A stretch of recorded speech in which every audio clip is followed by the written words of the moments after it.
Donc, on va passer à la chronique et on revient pour la suite.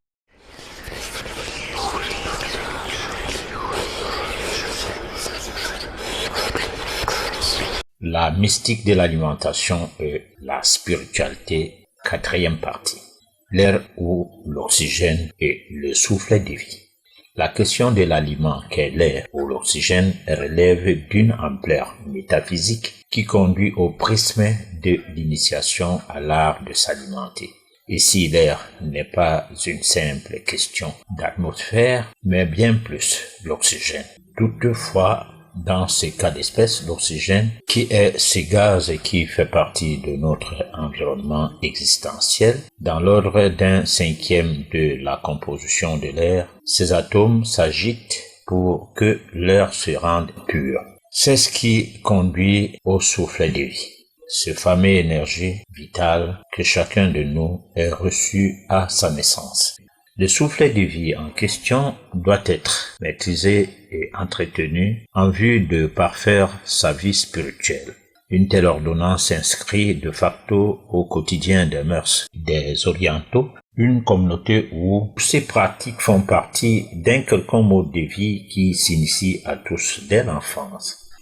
Pourquoi ceci ne devrait-il pas être inculqué au peuple des autres continents?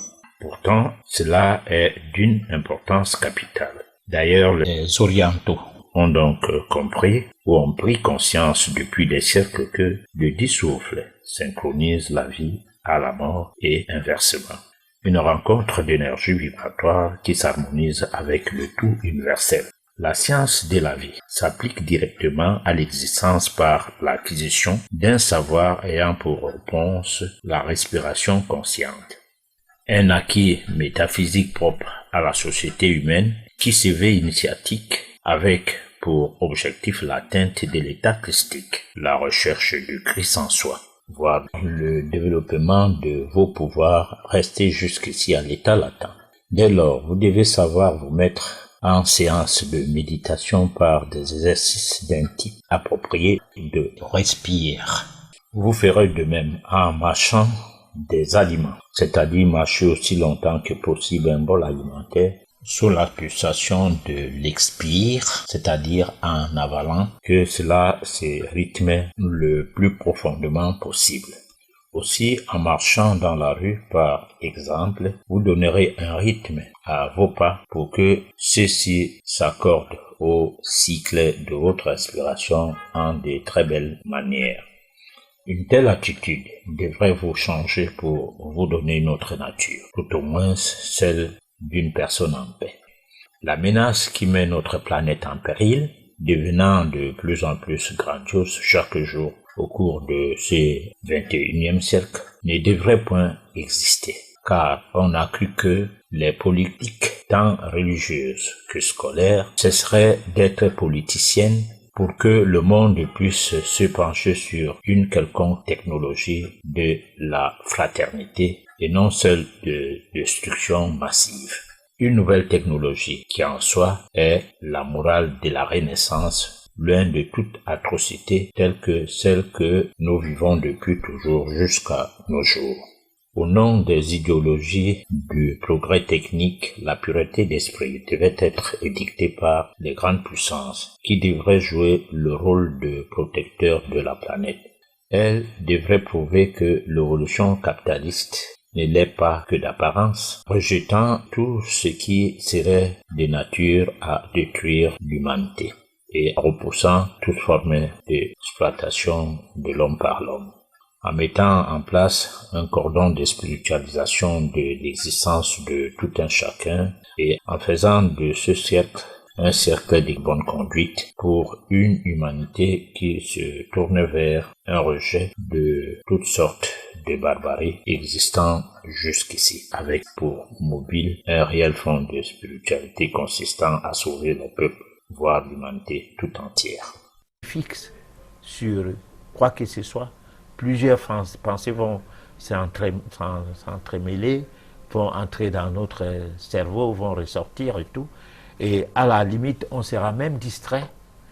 Par contre, lorsqu'il faut méditer, il faut que la pensée soit une et elle soit focalisée de façon à ne pas se mettre à beaucoup de pensées à la fois.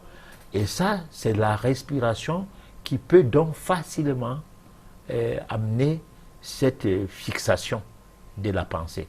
Voilà. Alors, c'est-à-dire que la respiration, il faut la faire avant les séances de méditation? Énormément, alors... oui, pour préparer le vide au niveau de son mental.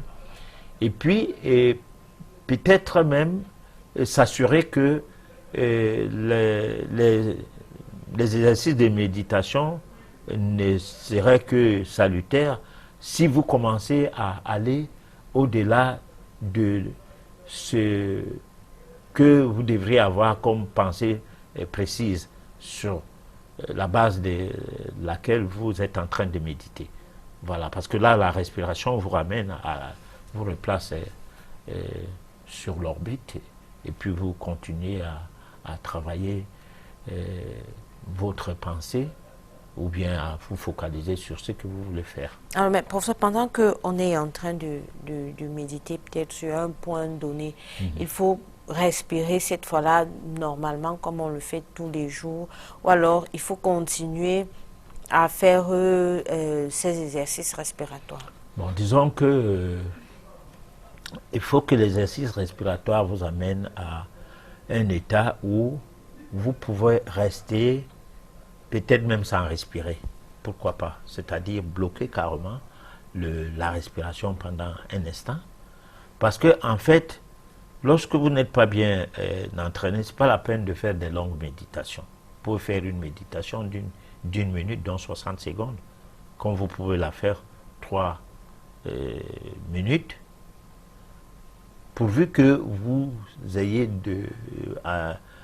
vous soyez capable de focaliser, du moins de maîtriser le fait que les pensées ne soient pas disparates. Voilà. D'accord. Donc, on va passer à la deuxième partie de la chronique et on revient pour la suite des questions. L'oxygène, aliment positif.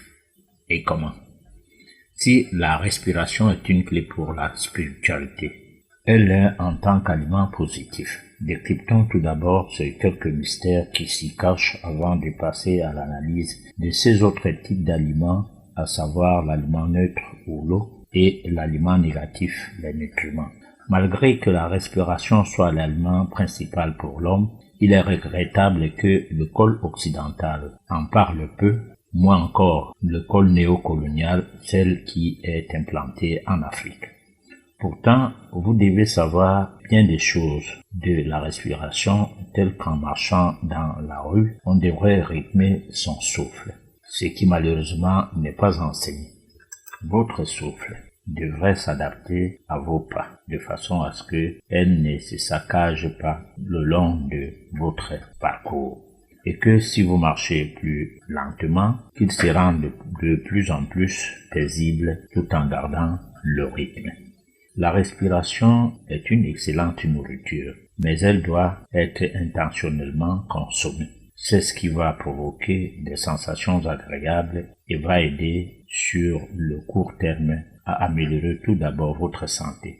Vous pouvez bien l'associer à d'autres techniques, telles la méditation ou la prière, tout dépendrait de votre obédience. La respiration est donc l'une des clés majeures de la santé et du bien-être. Respirer rapidement peut redonner un peu d'énergie, tandis que la respiration lente peut au contraire apporter le calme circulatoire. Ceci vous aidera également à recenser votre vie intérieure. Alors, professeur, vous parlez, on va revenir sur l'oxygène, aliment positif et comment. Pourquoi est-ce que l'oxygène est aliment positif? Parce que jusqu'ici, on en a cité 3. Bon, lui, il est positif, pourquoi? Alors, il est positif parce que c'est un aliment céleste, on peut dire. Bon, pour les religieux, ils me comprennent. Parce que quand on dit céleste, donc on dit un aliment qui vient directement de Dieu. L'univers a un atout, c'est de nous prodiguer l'oxygène, de nous distribuer l'oxygène gratuitement.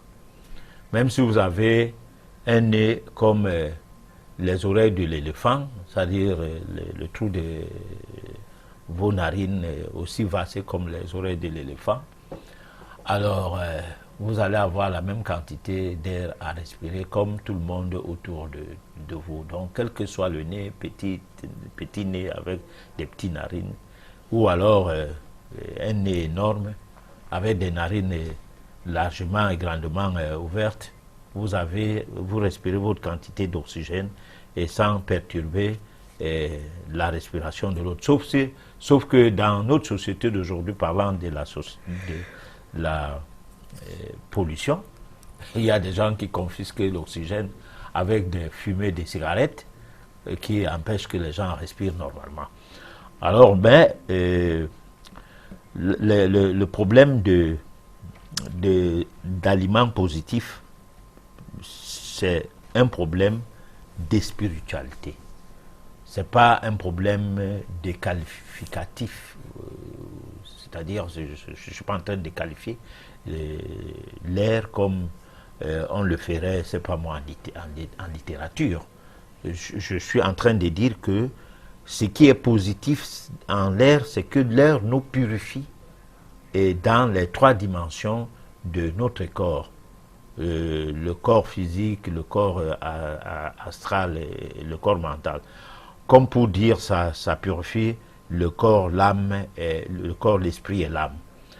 Donc cette façon d'agir ou les vibrations de l'air qui vont dans ce sens agissent à l'essentiel de notre vie, c'est-à-dire nous permet d'avoir une vie qui trouve son équilibre dans la santé d'un côté et dans l'élévation spirituelle de l'autre côté. Contrairement à ce que produiraient les aliments, tels que nous le verrons dans le futur de cette série d'éditions qui parlait de la mystique de l'alimentation, l'air est un peu à part. Et c'est pourquoi on peut considérer l'air comme étant un aliment positif. À côté de l'air, on a dit l'eau, c'est l'aliment neutre, donc d'un côté apporter une action positive parce que ça lie l'oxygène aussi, et de l'autre côté, ça apporte aussi une action de purification du corps du côté des aliments que l'eau faciliterait la digestion dans ce que nous allons voir. Mais comment? Parce que pour le moment, on ne peut pas en parler le plus amplement possible. Je le dis seulement en passant. Par contre, les nutriments sont des aliments négatifs. Et ça, nous le verrons le plus amplement possible. Voilà. Alors, professeur, vous parlez tout le temps de respiration et vous faites allusion aux narines. Mais nous savons qu'il y a des gens qui respirent par la bouche. Qu'en est-il donc de la respiration par la bouche? Voilà. Drôle de question, mais très nécessaire. Alors, on ne doit pas respirer par la bouche. Parce que on est malade et on va finir par respirer par la bouche parce qu'il faut respirer pour que vous ne vous étouffez pas. Alors, parce qu'il n'y a pas de sinus au niveau de la bouche, donc il n'y a pas de filtre. Hein? Il y a les filtres au niveau du nez, mais il n'y en a pas au niveau de la bouche. Donc là, on avale directement tout ce qu'il faut comme déchets en respirant par la bouche. Par contre, en respirant par le nez, on est censé avoir des filtres qui permettent de décider comment l'oxygène doit entrer dans l'organisme. Donc, on doit soigner les gens qui respirent par la bouche pour qu'ils puissent respirer par le nez, normalement. Maintenant, dans les exercices respiratoires, il y en a qui vont dans le sens qu'on peut respirer du nez, on peut respirer aussi de la bouche. Bon, là, c'est une autre chose. Cependant, si vous avez des difficultés de respirer par le nez, il faut utiliser les essences des plantes par un système d'inhalation en utilisant des essences de plantes comme l'eucalyptus ou la menthe.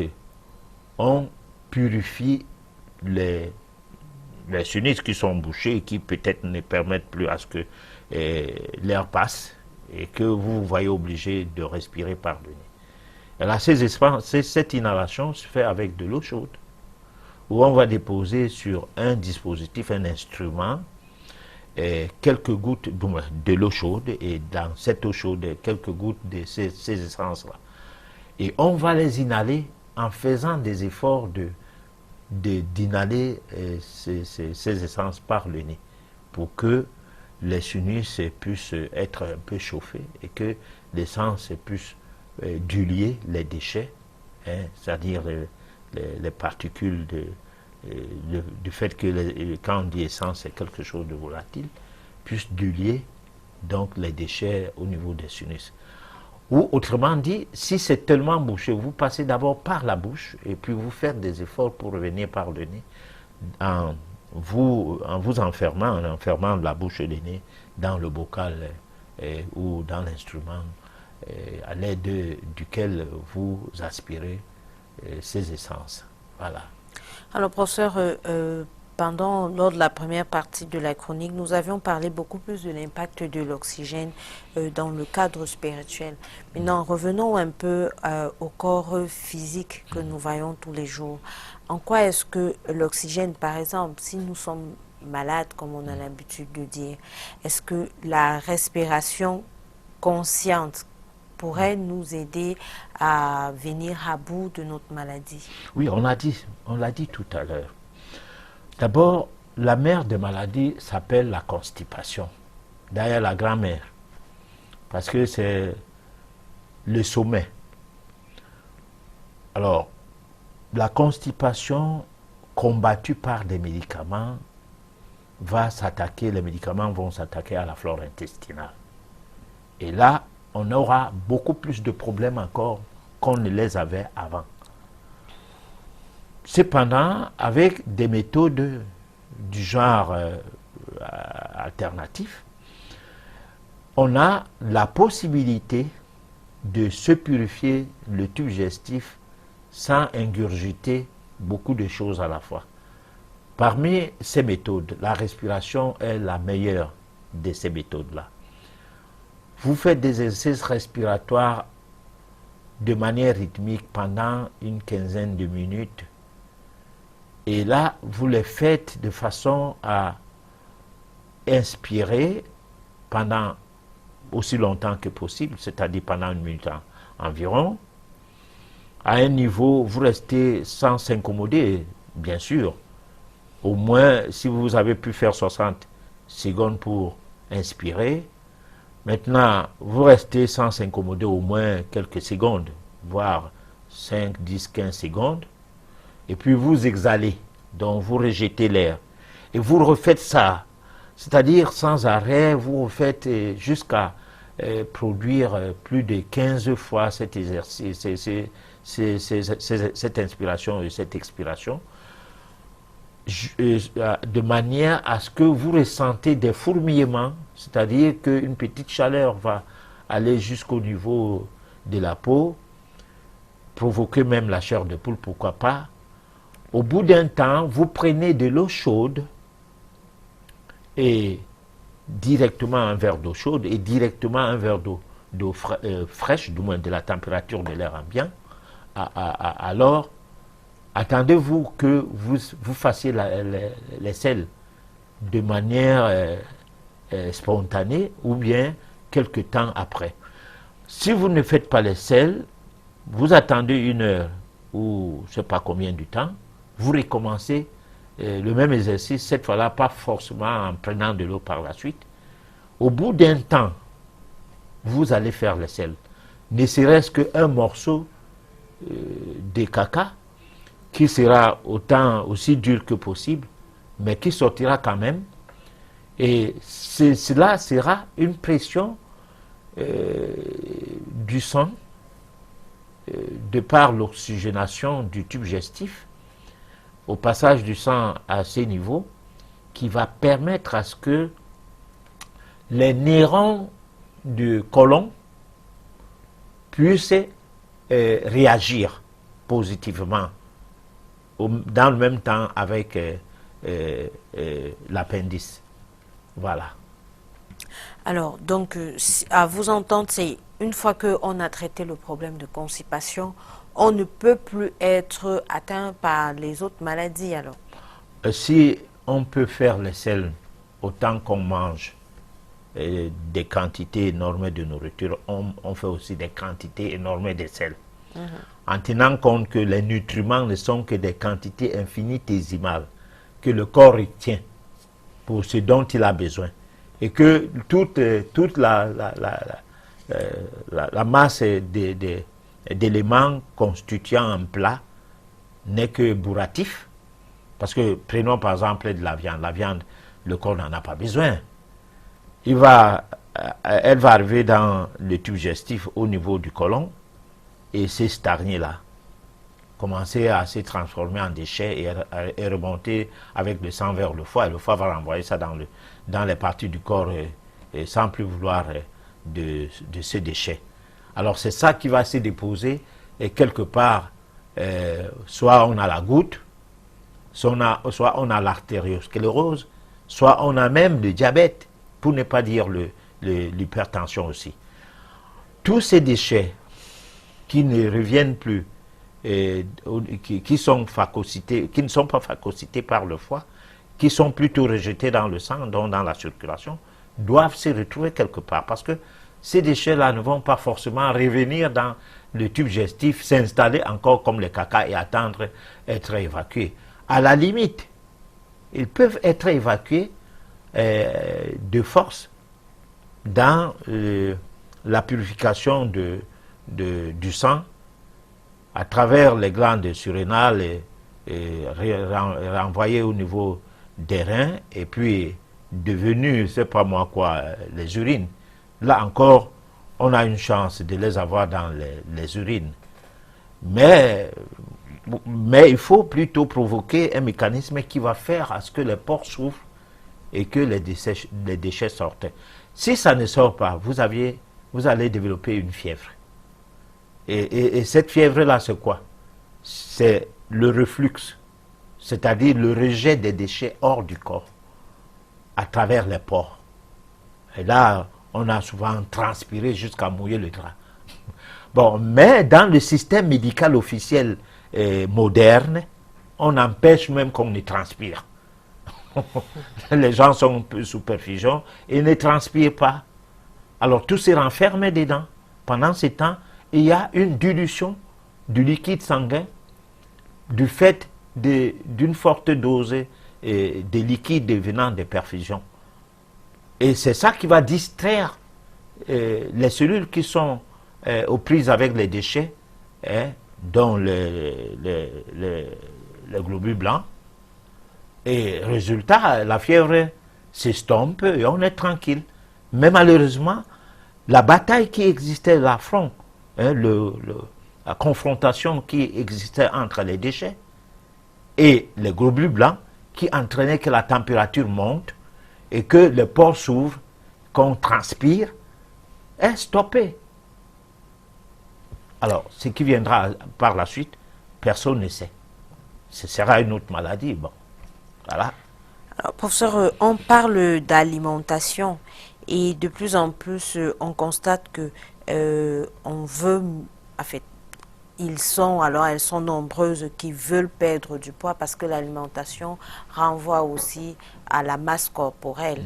Alors, l'oxygène comme aliment positif, en quoi est-ce que cela peut aider, soit à stabiliser son poids ou alors à perdre pour pouvoir atteindre le poids normal selon sa taille, en fait? Ouais, l'adéquation taille-poids-âge. Voilà. C'est complexe, mais c'est des bonnes questions. Des bonnes questions, pourquoi? Parce que certaines personnes sont entrées dans les cures d'amaigrissement au lieu d'entrer dans les cures d'amincissement. Une cure d'amaigrissement, c'est un combat contre la graisse. Donc, on combat la graisse. La graisse devient un ennemi qu'il faut absolument combattre avec des produits. Et puis avec des privations. Par contre, une cure d'amincissement, on ne combat pas la graisse.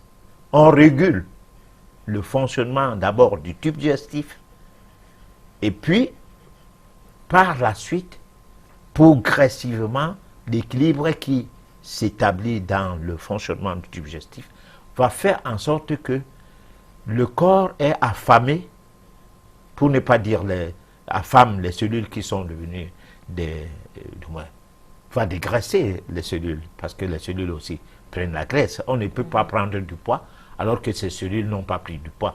Parce que nous avons près de 100 000 milliards, c'est pas moi quoi, c'est des chiffres qu'on avance souvent.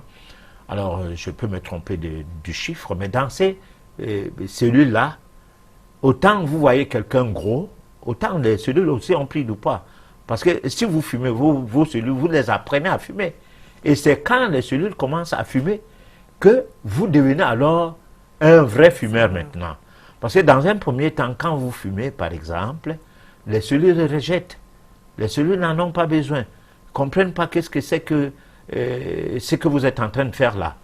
Mais à force de leur dire que vous voulez ou vous ne voulez pas, vous allez fumer, les cellules vont fumer et vont devenir donc accros de la nicotine. Et puis, maintenant, pour que vous quittez la cigarette, ça sera plus facile. Par exemple, de même pour la nourriture, prenons le cas d'un diabétique. Le diabétique, c'est quelqu'un qui mange et il ne se rassasie pas. Mais ça commence par le fait que la plupart des diabétiques ont du poids. Et là, le poids va entraîner un dysfonctionnement du pancréas. Le pancréas étant un organe endocrine et exocrine qui fabrique d'un côté les hormones, de l'autre côté des enzymes, devra gérer l'organisme en fonction de sa capacité de produire ces deux types de sécrétions. Alors, maintenant, si vous commencez à prendre du poids, à ne plus pouvoir lui permettre de gérer la masse, c'est là que le diabète vient.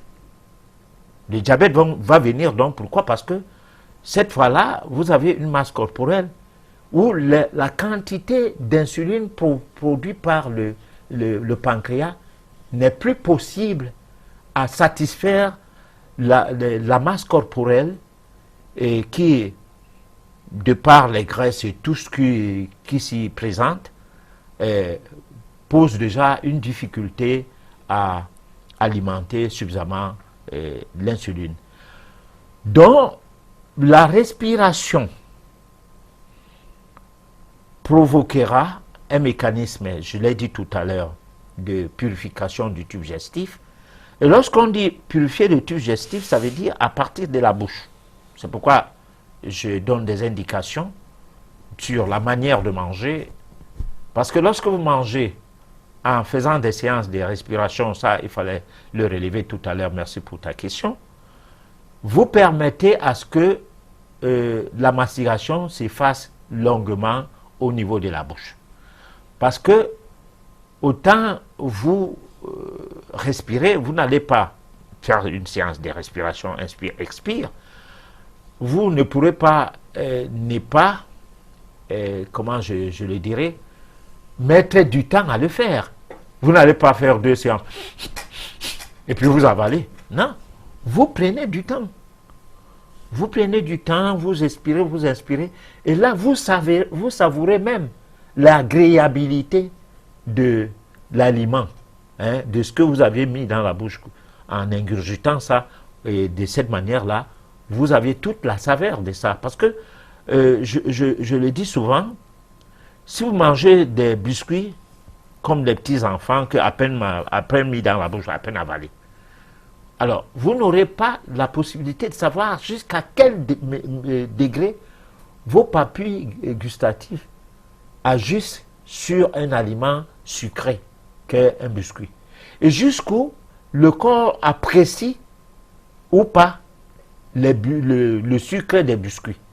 Parce que autant vous mettez longtemps à mastiquer un biscuit, autant vous constatez que vous n'avez jamais eu de goût d'un biscuit ou bien de ce genre de biscuit de votre vie depuis que vous mangez des biscuits. Voilà.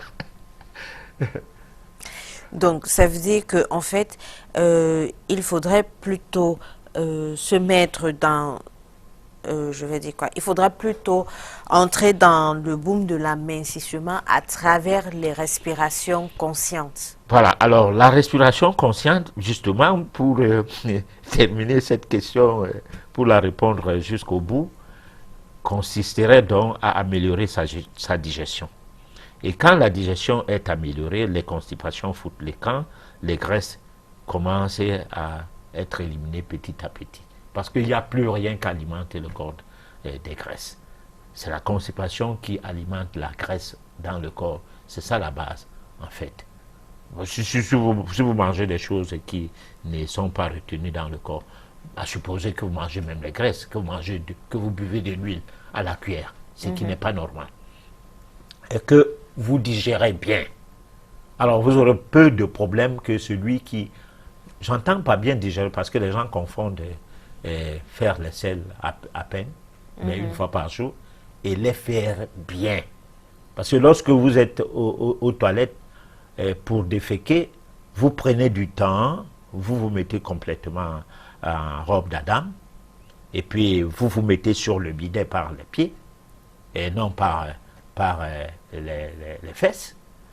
Et puis maintenant, la pression qui permet à ce que les selles coulent, ça se fait bien. Parce qu'il faut toujours donner la chance au tube digestif d'éliminer autant de temps que nécessaire les quantités de sels prédisposées à sortir. Mais quand on s'assoit sur le bidet, mais on ne donne pas la chance à ce que ce qui était même prédestiné à sortir sorte. Ça ne sort pas le tout, ça sort la petite quantité qui était à la bouche de l'orifice du bas. Et c'est ça qui sort. Mais lorsque vous mettez dessus, vous pouvez même être étonné que dans un premier temps, les sels qui venaient étant durs, un morceau est sauté dans le bidon plomb, et puis vous vous donnez l'impression qu'il y a quelque chose qui reste encore à faire. Et si vous accompagnez les sels avec les exercices respiratoires, comme on disait, malgré les odeurs, bien entendu, alors vous aurez la possibilité vous allez réaliser que mais il y a encore les sels qui viennent. Et puis là, ça va descendre cette fois-là, ça ne sera plus un morceau. Parce que le premier morceau était l'élément qui bouchait, qui faisait le bouchon. Alors maintenant, les autres vont descendre en pâte. Et là, vous aurez évacué une bonne quantité de sel. Parce que ce n'est pas la peine de faire des régimes alimentaires et de prendre des produits pour perdre le poids. Pendant ce temps, on ne fait pas les sels. Bon, là, et puis pour faire les sels, je dis, il faut accompagner la respiration comme élément de base. À partir du lever du jour jusqu'au soir, à plusieurs reprises, vous faites des exercices respiratoires jusqu'à amener ces exercices respiratoires jusqu'au niveau des toilettes, quel que soit l'état des toilettes. Voilà, parce que vous n'avez pas de choix, il faut que vous vous libérez après. Le reste sera résolu lorsque vous sortirez de ces lieux. Alors, pour ça, nous parlons de respiration. Nous savons également que les activités sportives nous permettent de, je ne sais pas, peut-être de mieux travailler notre respiration, alors notre cage thoracique. Alors, quelle est la place, selon que vous, d'après votre regard en métaphysique, de métaphysicien, quelle serait donc la place d'une activité sportive dans je vais dire l'élevation, alors le réveil de nos pouvoirs latents? Alors, il y a deux sortes d'activités sportives. Il y a l'activité sportive liée à la compétition. Par exemple, les gens qui devraient faire du sport seraient des gens âgés. C'est-à-dire, moi, à mon âge, je devrais aller jouer au football. Et là, maintenant, les jeunes viennent me voir et applaudir. Mais c'est l'inverse. C'est plutôt les enfants qui sont appelés à jouer au football, et quand on prend de l'âge, on ne doit plus jouer. Et là, il se passe un problème. Lequel? C'est que lorsque on n'a pas gardé un certain équilibre, on ne peut pas faire, par exemple, le foot.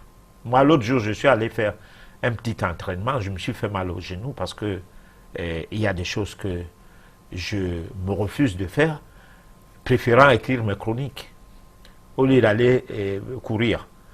Alors, maintenant, ça veut dire quoi? Ça veut dire qu'il y a quelque chose qui va manquer lorsqu'on ne fait pas du sport dans le cadre thérapeutique.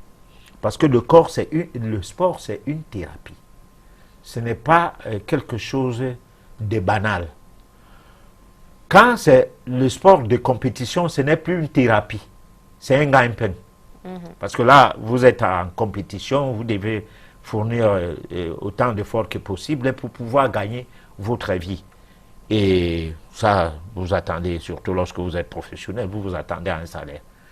Là même, le sport cesse d'être un jeu, que serait le jeu chez les enfants. Parce que les enfants peuvent jouer toute la journée, jusqu'à ce qu'on les gronde que mais allez vous laver, venez manger. Au risque qu'après avoir mangé, allez, on se met encore dans ce jeu. Mais c'est un jeu qui se fait pas de manière rigide. Ça se fait de manière, on peut dire, ça rentre dans le cadre de la superbe activité des enfants, et qui est quelque chose de banal, qui se traduit par une manière de faire en sorte que la vitalité qu'on a en soi puisse trouver davantage son équilibre pour que l'enfant grandisse. Alors cette façon de faire le sport là serait nécessaire pour tout le monde. C'est-à-dire qu'on joue pour jouer. On ne joue pas parce qu'on veut atteindre un but, mais on joue pour jouer. Alors, ça peut se faire entre monsieur et madame. On se poursuit dans la maison, on court et on se titille.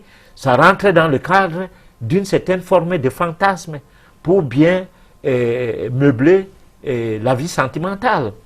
Alors c'est de ce sport-là qu'il y a.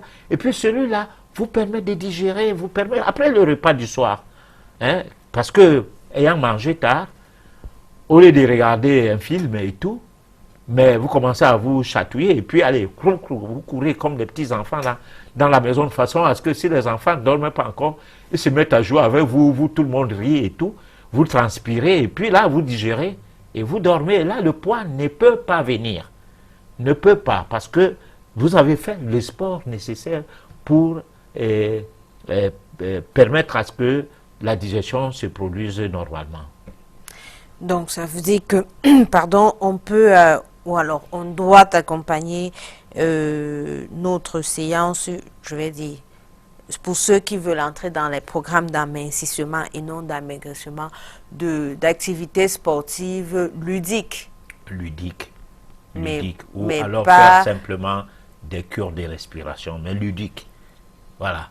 Mais pas... Parce que lorsque vous vous inscrivez à un club de sport, alors c'est bon, je ne dirais pas non, mais il y a un problème. Le jour que vous arrêtez d'aller dans ces clubs, quelque chose va se passer. Alors, ça suivait mon regard. Il y en a plein qui ont été dansés et qui s'affichent parfois à des écrans de télévision et tout. Tu es obligé de faire ces sports tout le temps. Par contre, quand c'est un jeu, l'enfant jouera toujours. Alors, le jour qu'il ne joue pas, il n'a pas joué. Peut-être il était fâché ou on l'a tapé. Bon. Alors, donc, ça ne donne pas un rythme disciplinaire aux cellules qui vont maintenant, à un moment donné, comme dans le cas de la consommation de cigarettes ou de l'alcool, commencer à dire que, mais attends, mais qu'est-ce que tu fais aujourd'hui? Tu ne joues pas, tu ne cours pas, et tu ne fais pas du footing. Non, si tu veux faire du footing, bon, il y en a qui disent qu'il faut faire ça tous les dimanches, il y en a qui disent tous les soirs, il y en a. Mais il faut trouver les moyens qui sont propres à soi pour pouvoir mieux les faire. Hein. Bon, vous pouvez prendre les escaliers, vous pouvez faire tout ce qu'il faut pour pouvoir... en fait, il faut rester dans la permanence de quelque chose si vous ne voulez pas faire en sorte qu'à un moment donné, quelque chose se réclame en vous. Ou autrement dit, il faut jouer. Voilà. On va proposer à nos téléspectateurs la page pratique de ce soir qui va nous apprendre un peu comment faire nos exercices respiratoires et on se retrouve juste après.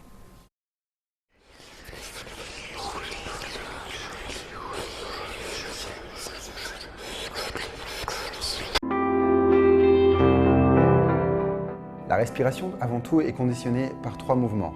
L'inspire, l'expire, la retenue, ce qu'on appelle aussi, nous, des fois, l'apnée. On va commencer maintenant par un premier pranayama qui n'est pas vraiment un exercice de souffle traditionnel. C'est ce que j'appelle la respiration progressive. Ça va permettre de travailler sur votre capacité thoracique et donc de préparer votre système respiratoire pour les autres pranayamas. Donc n'hésitez pas à la faire à chaque fois en premier pranayama avant de faire les autres. Vous allez fermer les yeux. On va respirer en commençant sur un temps de 3. Pour l'inspire, le nez. Pour l'expire, la bouche. On inspire pour 1, 2, 3. On retient le souffle pour 3, 2, 1. On expire par la bouche pour 3, 2, 1. On inspire par le nez. 1, 2, 3, 4. Retenue pour 1, 2, 3, 4. On expire par la bouche pour 4, 3, 2, 1. On y va pour 5. On inspire pour 1, 2, 3, 4, 5. On retient pour 1, 2, 3, 4, 5. On expire. 1, 2, 3, 4, 5. Vous pouvez aller comme ça donc jusqu'à 6 déjà pour commencer les premiers jours. Si vous voulez aller plus loin, vous pouvez aller jusqu'à 9. Vous allez voir que c'est toujours un peu plus difficile. Plus vous allez loin, plus c'est difficile. Écoutez-vous, essayez vraiment d'aller le plus haut possible. Le deuxième pranayama qu'on va faire sur cette vidéo, c'est Nadi Shodhana, la respiration alternée. Elle est un petit peu plus complexe, mais elle repose un peu sur le même principe que la respiration progressive qu'on vient de faire juste avant. En Orient, la main droite est considérée comme la main pure et la main gauche comme la main impure. Donc la main droite peut aller sur le visage, c'est avec elle qu'on va faire l'exercice sur le souffle. La main gauche, elle, va servir pour compter. Vous avez normalement 4 doigts avec 3 phalanges chacune, ce qui fait du coup 12 phalanges. Ça tombe bien parce que justement, on va faire 12 cycles de respiration. Avec votre pouce, comme si vos doigts étaient un chapelet, vous allez compter tout simplement vos phalanges. Avec la main droite, vous allez ramener l'index et le majeur sur la paume de la main et ramener la paume de la main vers le visage. Le pouce lui sert à boucher la narine droite et les 2 autres doigts, la narine gauche. Un cycle de respiration, donc une phalange, correspond à expire, inspire à gauche, expire, inspire à droite. Donc narine gauche, narine droite. Quand vous commencez cette respiration, vous pouvez aller pour le moment jusqu'à un cycle de 6, puis de 7, puis de 8, et ainsi de suite, pousser un peu plus à chaque fois. Écoutez-vous toujours, quand vous faites des pranayamas, n'allez pas trop loin, n'allez pas trop vite. Prenez un inspire avec les 2 narines, puis bouchez la narine droite avec le pouce. Expirez à gauche. Puis, une fois que vous êtes à la fin de l'expire, inspirez toujours avec la narine gauche. Puis bloquez, changez de côté, expirez sur la narine droite. Une fois que vous êtes à la fin de l'expire, inspirez avec la narine droite. De nouveau, changez. Une fois que votre pouce revient sur la narine droite, expirez à gauche et comptez déjà un premier cycle de respiration. Une fois que vous êtes à la fin de l'expire, inspirez, toujours avec la narine gauche. Puis changez, expirez à droite. Une fois que vous êtes à la fin de l'expire, inspirez. Et enchaînez sur la narine gauche et comptez une deuxième phalange. C'est là du professeur de yoga Sami Genès qui nous donnait quelques éléments pour nos exercices respiratoires au cas où. Un commentaire, professeur? Ah oui, non, le commentaire, c'est que les orientaux, eux, ils sont entraînés dans ces choses depuis l'enfance. Mais nous qui sommes de culture occidentale, un Occident colonial et néocolonial, rien de tout cela nous a été enseigné. Et puis c'est même étonnant de parler de la respiration. Moi je pense que si tu invitais un professeur d'université à venir assister à ces débats, du moins à cette émission pour débattre, ça aurait allé dans tous les sens. Voilà. Donc ce ne serait pas de la faute de quelqu'un. Ça ne veut pas dire que des gens ne connaissent pas, ne savent pas grand-chose de la respiration. La culture générale existe. Il y a des gens qui se cultivent et puis qui savent bien des choses que nous, on ne connaît pas et qui peuvent bien nous apporter de l'aide dans ce que nous avons comme mission de susciter la curiosité Mais nous pensons que c'est un apport à présenter quelqu'un qui fait du yoga et son gagne-pain parce qu'il est professeur du yoga, et que le yoga c'est en quelque sorte un sport spirituel dont la respiration est un élément essentiel, voilà, pour ce sport-là.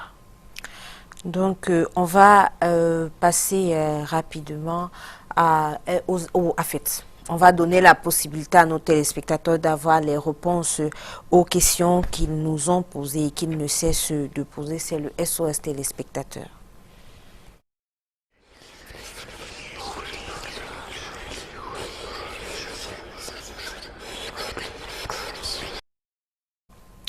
Alors, bonsoir professeur, c'est Brice qui nous écrit comment reconnaître que l'air que nous respirons est bénéfique pour nous sur le plan spirituel.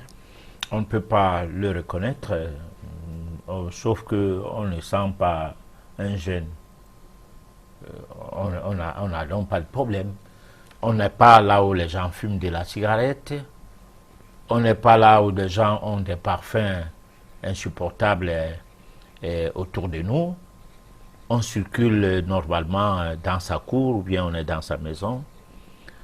On peut estimer que l'air de l'ambiance, de l'intérieur de votre maison ne présente aucune situation de nocivité de l'oxygène. Donc on n'a pas à chercher à savoir comment ça doit se passer, puisque c'est les odeurs qui nous alertent. Par exemple, il y a plusieurs sortes d'odeurs, peut-être qu'on le verra. Il y a des odeurs qui sont l'émanation des vibrations sortant de notre corps. Par exemple, les odeurs des aisselles, les odeurs corporelles en général. Et ces odeurs varient en fonction de quand on est malade ou on ne l'est pas. Ça varie aussi en fonction des graisses. Lorsque quelqu'un a développé une bonne quantité de graisse dans son organisme, ces odeurs sont difficiles, sont insupportables lorsque vous dormez avec la personne. Parce que il y a, lors de la transpiration, c'est les cellules qui sont en plein travail, parce que la transpiration, c'est comme si les cellules s'exhibaient. Et là, se dégage donc une énergie vibratoire qui se transforme en odeur. Et cette énergie vibratoire ne se limite pas seulement au niveau des aisselles. Pour des personnes ayant une très grande masse corporelle, ça va de toutes les parties du corps, c'est-à-dire au niveau des pores. Donc ça fait comme une fumée.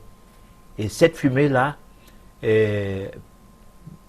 fait en sorte que les vibrations de l'environnement dans lequel la personne est couchée peuvent aller à plus de 10 mètres, surtout si l'endroit est fermé, et puis produire un effet, je ne peux pas dire toxique, parce que là, peut-être que là, j'extrapole, mais un effet insupportable pour les gens qui sont dans l'environnement. C'est-à-dire si la personne dort, par exemple, au salon, comme ça peut arriver en ville où vous n'avez pas assez de chambres, et la personne dort au salon, alors vous fermez vos chambres. S'il y a des chambres où les portes ne se mettent pas complètement, du moins ne sont pas closes complètement, l'odeur va passer par le bas de la porte et atteindre les gens dans les chambres. Alors, donc là, il faut que la personne se lave. Mais même quand elle se lave, surtout s'il n'y a pas de climatiseur, qu'il n'y a que le ventilateur, dès que la transpiration recommence, allez, ça répond. Alors pour ça, vous parlez de climatiseur. Est-ce que l'air conditionné, les respirations conscientes dans une maison dans laquelle on a de l'air conditionné? Alors l'air conditionné, c'est aussi une autre paire de manches. Mais alors ça c'est une histoire qu'il faut minutieusement étudier, parce que on ne peut pas ne pas utiliser le ventilateur ou le climatiseur dans un certain environnement. Puisque les murs que nous avons par exemple en Afrique, ce n'est pas ça qu'on devrait utiliser pour nos maisons. Parce que le problème commence d'abord par le matériau, c'est-à-dire les matériaux de construction. En Afrique, il faut utiliser des murs qui transpirent, tout moins, qui laissent passer l'oxygène, en quelque sorte, mais pas s'enfermer dans du parpaing, c'est-à-dire que les murs fermés complètement. Vous êtes obligé soit d'ouvrir les fenêtres toute la nuit, et là, vous supprimez le ventilateur et les climatiseurs.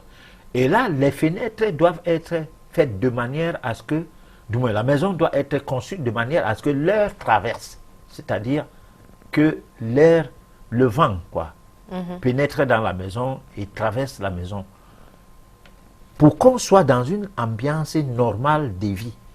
Mais à partir du moment où on se met dans des conditions telles que laisserait quelqu'un qui est dans une cellule, alors on est obligé de conditionner l'air et de donner une autre possibilité de vivre dans ces milieux, parce que sinon vous pouvez étouffer aussi. Cette fois-là, c'est les murs qui vous étouffent, ce n'est plus l'air conditionné qui peut aussi nuire à votre santé, parce que là, il y a des gens qui ne supportent pas l'air conditionné, et ça, c'est à raison. Tout comme il y en a qui ne supportent pas le ventilateur. Ils préfèrent dormir comme ça que de dormir avec le ventilateur. Alors, puisqu'on parle d'air conditionné, on a un téléspectateur qui voudrait savoir si le fait, parce que son bébé dort avec de l'air conditionné depuis plus de 2 ans aujourd'hui, et elle voudrait savoir si cela aurait un lien avec les amygdales dont l'enfant souffre. Oui. Ça peut avoir un lien avec les sinus, ça peut avoir un lien avec les amygdales. Ça peut avoir un lien avec tout ce qui est... Parce qu'au niveau de la tête, alors les amygdales sont comme... comment on peut appeler ça? Comme bouclier, comme le bouclier du corps humain par rapport au système immunitaire. Alors, vous pouvez les choquer avec une certaine manière de faire fonctionner la vie de l'enfant, parce qu'aucune mesure n'a été prise, ou même l'air là n'a pas été dosé par rapport à sa capacité ou à la capacité des parties du corps qui sont en contact avec l'extérieur à encaisser la pesanteur ou bien l'énergie vibratoire venant de l'extérieur vers le corps. Parce qu'il faut que tout cela soit géré par le corps du bébé ou de l'enfant. Alors quand ce n'est pas géré parce qu'on n'a pas fait attention, l'enfant peut commencer avec des problèmes de sinusite, ou avec des problèmes d'asthme, ou alors avec des problèmes carrément d'amygdalite, par exemple. Alors Guillaume depuis Yaoundé voudrait savoir, entre celui qui transpire beaucoup et celui qui transpire rarement, qui est en santé? Alors c'est celui qui transpire beaucoup, mais pas énormément. Parce qu'il ne faut pas transpirer jusqu'à pour rien et mouiller les draps, de façon à ce qu'on croit que vous avez fait pipi au lit. Bon, que ton genre de pipi, c'est que tout le long du drap où tu étais, là où tu étais couché, alors tout est mouillé. Parce qu'il y a des gens, ils mouillent le drap de façon à ce que le matin, d'ailleurs même dans la nuit, ils sont obligés de changer le drap. Voilà. Donc on a une question qui n'a vraiment pas de... Mais bon, on la pose quand même.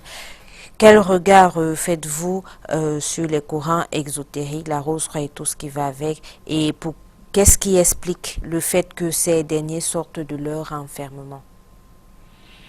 Alors, je ne sais pas, bon, pour ce qui est de mouvement initiatique, parce que quand on dit rose-croix, je ne sais pas.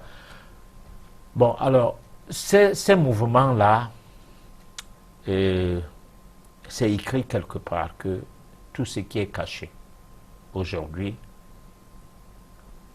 dans le futur, deviendra public.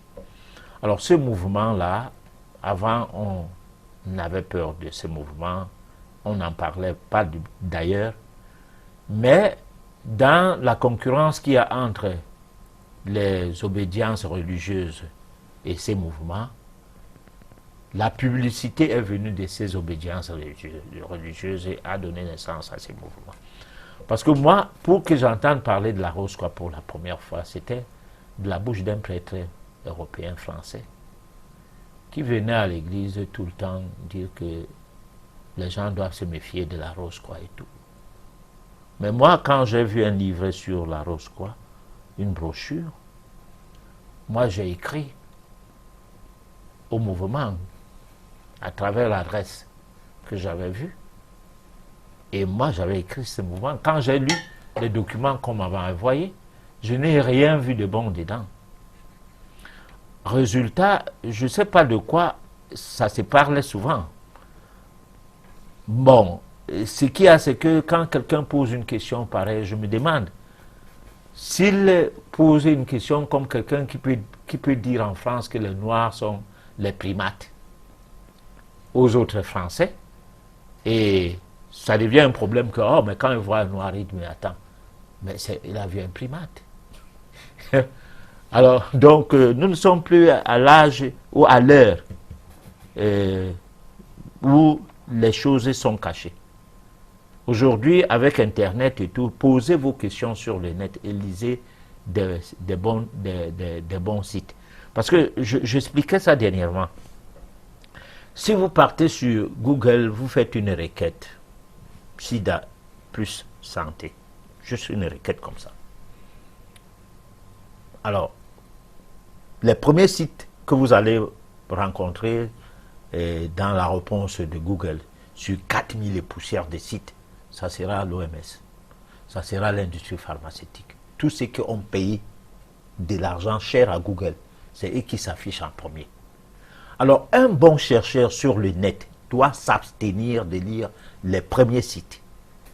Quand il veut avoir une information contradictoire, il doit lire les sites, autant que possible.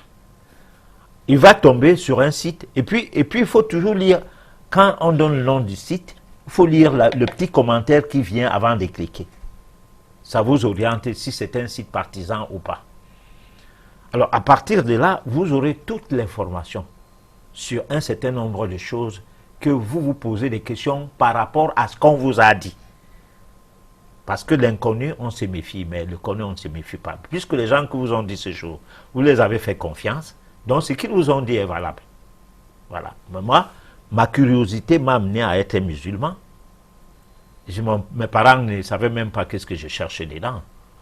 Bon, j'ai été témoin de Jéhovah, j'ai fait l'islam pendant un temps. Et puis aujourd'hui, je ne fais plus rien. Ça m'a permis de comprendre. Parce que j'y allais pour comprendre un certain nombre de choses de la vie. Pas le tout, parce qu'on ne peut pas tout comprendre. Je n'y allais pas pour apprendre, parce que qui apprend dit la Bible a dit ceci, le Coran a dit cela. Ça, c'est l'apprenant. Mais le comprenant, il lit pour comprendre. Donc, l'esprit de la lettre, non la lettre. Voilà. Alors, bonsoir, professeur, s'il vous plaît. Peut-on guérir la sinusite chronique grâce à la respiration?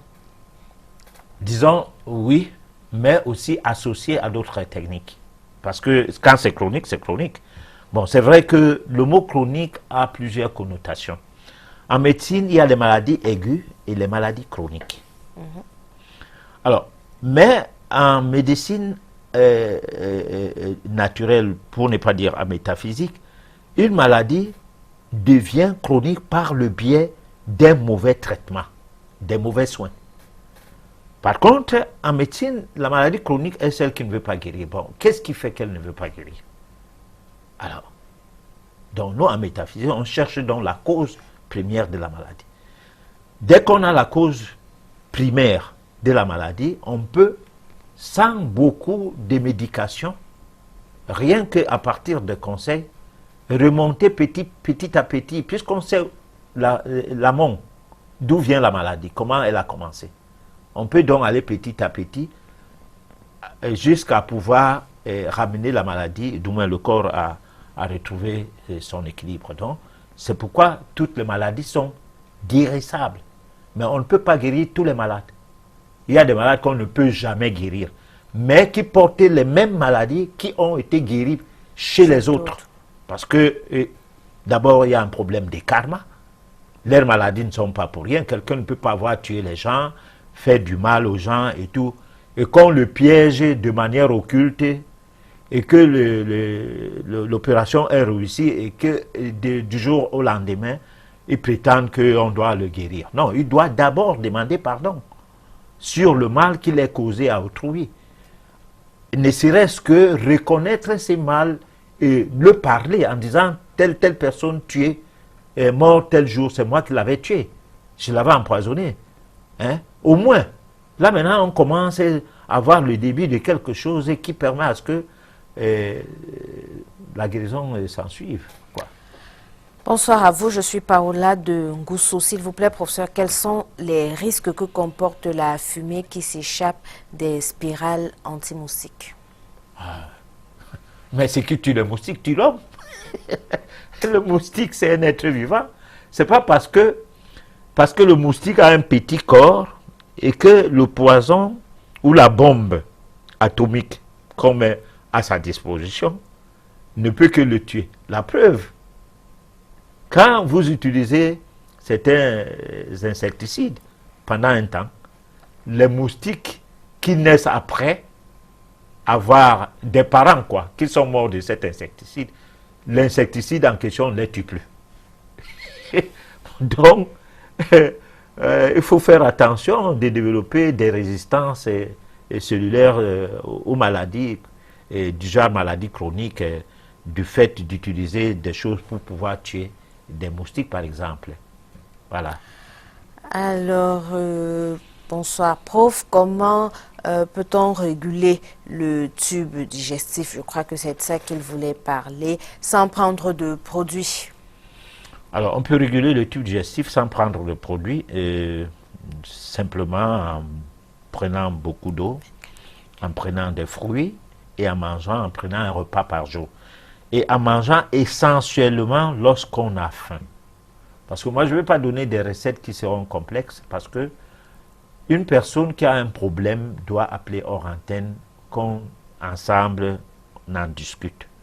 Pour que je ne sois pas un sensationnaliste, parce que je peux bien prendre à contre-pied une plainte et commencer à donner des recettes qui ne vont pas produire d'effet, et ce serait décevant. Ou bien qui vont plutôt produire des effets boomerang, alors qu'en ayant écouté la personne, je lui aurais dit que bon, écoute, soit va à l'hôpital, continue à faire ce que tu fais depuis, et puisque tes cellules sont habituées aux médicaments, vas-y. Ou alors, comment faire pour se désintoxiquer avant de commencer donc à soigner la maladie. Parce qu'il y a des maladies qu'il faut d'abord que l'automédication ou bien l'empoisonnement des molécules médicamenteuses puissent être complètement nettoyées du corps pour pouvoir estimer que plus tard la guérison va arriver. Parce que si par exemple vous avez le diabète, vous avez pris trop de l'insuline artificielle, alors ça va s'attaquer au pancréas. Le pancréas va se dessécher comme les noix de coco qui ont été abandonnées quelque part dans un coin de la maison. Et là, il n'est pas possible qu'un traitement naturel puisse venir à faire revivifier les cellules du pancréas facilement. Voilà. Alors, on a un témoignage d'un téléspectateur. Depuis que je pratique des séances de respiration, je ne m'effraie plus brusquement et j'ai le cœur en paix. C'est Edouard Linjek qui nous écrit depuis Yaoundé. Merci. Bonsoir, professeur. Comment résoudre les problèmes de constipation lorsqu'on ne parvient pas à faire des selles pendant plus de 3 jours? C'est serré. Oui, mais j'ai dit tout à l'heure qu'on devrait faire des exercices respiratoires en prenant de l'eau chaude le matin au réveil, puis de l'eau fraîche. L'exercice respiratoire doit se faire de manière à provoquer un fourmillement, c'est-à-dire de la chaleur au niveau du sang. Et là, on le ressentira au niveau de la peau. Et si vous faites cet exercice pendant une période de manière répétitive, disons vous faites ça pendant 30 minutes, vous restez 1 heure, Vous recommencez encore à faire ça, disons 15 minutes, 1 heure après 15 minutes, ainsi de suite. Au bout d'une période, vous allez faire les selles. C'est tout. Donc la respiration peut entraîner à ce qu'on évacue et quand même son tube digestif, ne serait-ce qu'avec beaucoup d'efforts, quelque peu de caca. Alors, Ariel, depuis Yaoundé, voudrait savoir qu'est-ce qui pourrait expliquer les palpitations incessantes et brusques du cœur, étant donné qu'on n'a pas de problème particulier. Bon, là, c'est qu'on a un problème toujours, hein, parce qu'un problème particulier, c'est qu'on n'a pas peur. Bon, on peut avoir une peur qu'on ignore. Là, moi, c'est pas... Il faut que je sois informé exactement comment elle vient. On a un autre message, un SOS. Bonsoir maître, j'ai une maladie, je crois, qui me dépasse. Après avoir fait mes examens, mon corps picote chaque soir et me laisse les taches sur le corps et j'ai tant pris de médicaments sans avoir de guérison. Aidez-moi s'il vous plaît. Bon, et là, après avoir fait les examens, est-ce que c'est les examens qui lui ont donné alors la maladie? De quoi appeler hors antenne pour que je comprenne bien, parce que moi je ne saurais pas comment, après avoir fait les examens, s'ensuit finalement une situation. C'est peut-être cette situation qui l'a amené à faire les examens ou quoi, je ne sais pas. Voilà. Donc la personne va appeler hors antenne à ce numéro.